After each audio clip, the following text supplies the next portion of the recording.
YouTube channel में उपस्थित सभी को मेरा नमस्कार। आज का जो विषय है, जो साधारणतः सभी लोग इस परेशानी से परेशान रहते हैं, और वो है गैस। एसिडिटी का बनना, गैस का बनना। ये जो गैस को भगाने का, बिना दवाई से गैस भगाने का जो अचूक तरीका है वो क्या है, आज उस बारे में डिस्कशन करेंगे। सबसे पहले हम लोग जानते हैं, साधारणतः हम लोगों के दैनंदिन जीवन में जो बीमारी से हम लोग परेशान रहते हैं उसमें 80% बीमारी जो है हमारा ओरल इंटेक के नेचर के ऊपर आधारित होते हैं। साधारणतः जो गैसियस प्रॉब्लम्स को, उसको कॉज रूट को देखे, उसका जो कारण है कि जब प्रॉपर्ली डाइजेशन नहीं हो पाता है, और डाइजेशन नहीं हो पाने से उसमें गैसियस बनते हैं, वो सड़ता है, वो पचता नहीं है। तो इस डाइजेशन प्रॉपर क्यों नहीं हो पाता है? इसलिए कि इनके अंदर जो बैलेंस एंजाइम्स हैं वो एंजाइम सिक्रेट नहीं हो पाते हैं। तो इस एंजाइम्स का सिक्रेशन कहाँ से होता है, कहाँ सिंथेसिस होता है? ये लीवर में होता है। तो अर्थात लीवर की जो वीकनेस होती है, उस वीकनेस की वजह से जो एंजाइम्स हैं उसकी सिक्रेशन कम होने की वजह से ये गैस का फॉर्मेशन ज़्यादा हो जाते हैं। तो हमें क्या करना है? हमें आहार विहार को नियमित रूप से करना है। कितने समय के अंतराल में हमें आहार करना है, इसकी बात को भी ध्यान रखना है। कभी कभी हमने अभी खाया, उसके बाद 2 घंटे बाद भूख नहीं लगी, फिर भी अच्छा चीज़ खाने को मिल गया, खा लिया। इससे भी हमारा वो पहले का आधा डाइजेशन होके रह गया, और अभी 2 घंटे बाद खाया तो उसका डाइजेशन फिर शुरू से होना चालू हुआ। तो ये प्रोसेस यहाँ डिस्टर्ब हो जाते हैं, उससे ये डाइजेशन भी प्रॉपरली नहीं हो पाता है। ये भी एक कारण है। सबसे पहले हम लोगों का जो कुछ हैबिट है, जिस हैबिट को हम लोग जो खाना खाने के समय निरंतर पानी पीते रहते हैं, ये गलत है। खाली पेट में चाय जब पीते हैं, ये भी हमारा गैसेस के कारण है।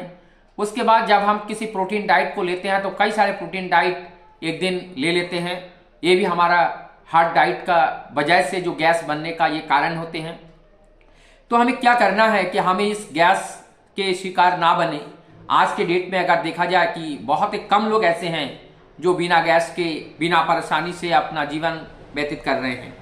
गैस का मतलब यहाँ पे जब एसिड फॉर्मेशन ज़्यादा हो जाती है, और उसमें जब उस एसिड फॉर्मेशन के वजह से और वहाँ गैसियस क्लाउड बनते हैं, और गैसियस क्लाउड निरंतर बनने से वहाँ का जो दीवाल है, जो वल है हमारे स्टोमक का, और वो स्टोमक का जो वल है वो वल कमज़ोर हो जाते हैं।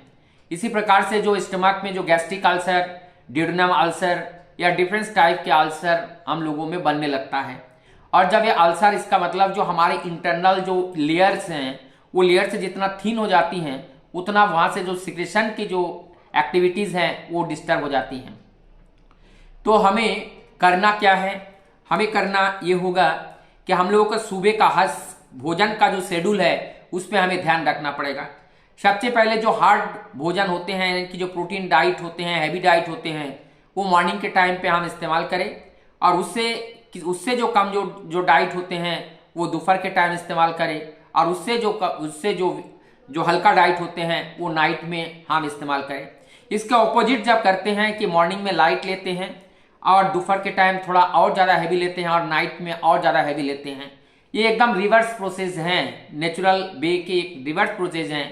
क्योंकि रात में हम लोग अधिकतर सोते हैं, रात में हमारा फिजिकल एक्टिविटीज नहीं होती हैं, तो रात में अगर हैवी डाइट हो तो वो डाइजेशन करने में दिक्कत होती है, जिससे हमारा गैस फॉर्मेशन होता है। तो हमें ये जो पैनल है डाइट हम कैसे करें, इसको भी हमें ध्यान रखना है।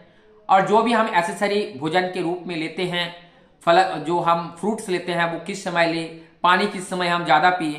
तो इसलिए कहा जाता है खाली पेट में पानी का इस्तेमाल खाली पेट में ज़्यादा करना चाहिए, फल का इस्तेमाल भरे पेट में करना चाहिए। लेकिन फल भी रात्रि के समय में फल नहीं लेना चाहिए, ये फल दिन के समय लेना चाहिए, और भोजन के बाद फल आहार करने से ज़्यादा फायदा होता है।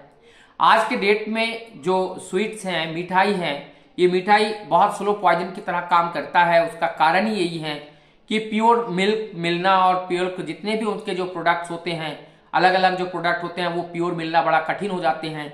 और जिससे ये मिठाई बनती है तो मिठाई भी काफ़ी हद तक जो वो इम्प्योर होते हैं, इसलिए ज़्यादा मिठाई का प्रयोग करने से भी हम लोग एसिडिटी के शिकार हो जाते हैं। हमें लाइट भोजन पे ऑलवेज रहना चाहिए। सुबह हम दलिया का इस्तेमाल कर सकते हैं और नॉर्मल रोटी का इस्तेमाल कर सकते हैं। सब्जी का इस्तेमाल निरंतर ज़्यादा करें और इसमें से जो फ्राई वाला सब्जी है उसका कम इस्तेमाल करें। लिक्विड वाला जो करी वाला जो सब्जी है उसका इस्तेमाल हम लोग ज़्यादा करें, तो ज़्यादा करने से भी हम गैस के शिकार से हम बच सकते हैं। एक साथ 2-3 प्रोटीन डाइट ना लें और जो कार्बोहाइड्रेट की मात्रा जिसमें ज़्यादा है, मिट्टी के नीचे वाले जो सब्जियां हैं वो सब्जियां को, जैसे घुइया हैं और इस तरह से बहुत सारा आलू है, तो ऐसे बहुत सारे जो मिट्टी नीचे वाले जो सब्जियां हैं उसको भी हमें परहेज करना चाहिए। वो ज़्यादा मात्रा में इस्तेमाल नहीं करना चाहिए, वो भी गैस उत्पन्न करने का कारक होते हैं। इसके बावजूद भी हम गैस के शिकार हो गए। अब गैस हम बिना दवाई से हमें गैस ठीक करना है, तो उसे हम कैसे, किस तरीके से हम करें। हम अपने घर पे ही अजवाइन, जीरा और सौंफ और इसमें काला नमक को अलग अलग पीस करके, एक पिंच अलग अलग पीस करके एक साथ समान मात्रा में इसको मिलाएं। नमक की मात्रा को कम रखें। फिर उसको जब भी हम पानी पिए उसके साथ वो 1 चम्मच आधा चम्मच उसको मिला करके हम उसे ले, तो वो पीने से भी, गुनगुने पानी से, वो हमारी जो एसिडिटी है वो एसिडिटी को ख़त्म कर देती हैं और डाइजेशन को सुचारू रूप से चलने देते हैं। तो हमें 2-3 बातें ध्यान रखना है कि ओवर डाइटिंग हमें नहीं करना है, हेवी डाइटिंग हमें नहीं करना है और खाना खाने के बाद तुरंत हमें सोना नहीं है। खाना खाने के बाद कम से कम वज्र आसन में हमें बैठना है। तो ये सारे कुछ मूलभूत बातें हैं, इसको अगर हम ध्यान से इसका हम प्रयोग करें तो हम जीवन में एक बहुत बीमारी होने से बचा सकते हैं।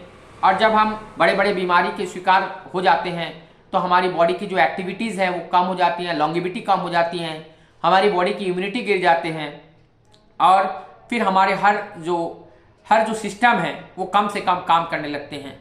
तो हमें एक प्रयास ये करना है कि हमारे जीवन को सुचारू और सुंदर रूप से चलाना है और हमारे साथ साथ हमारे परिवेश और समाज को सुचारू रूप से चलाने के लिए जो खान पान का जो विधि विधान है उसको हमें ठीक से ध्यान देना होगा और तभी जो है हम जीवन को सुंदर रूप से स्वस्थ रखने में सफल हो पाएंगे। सबको मेरा पुनः नमस्कार।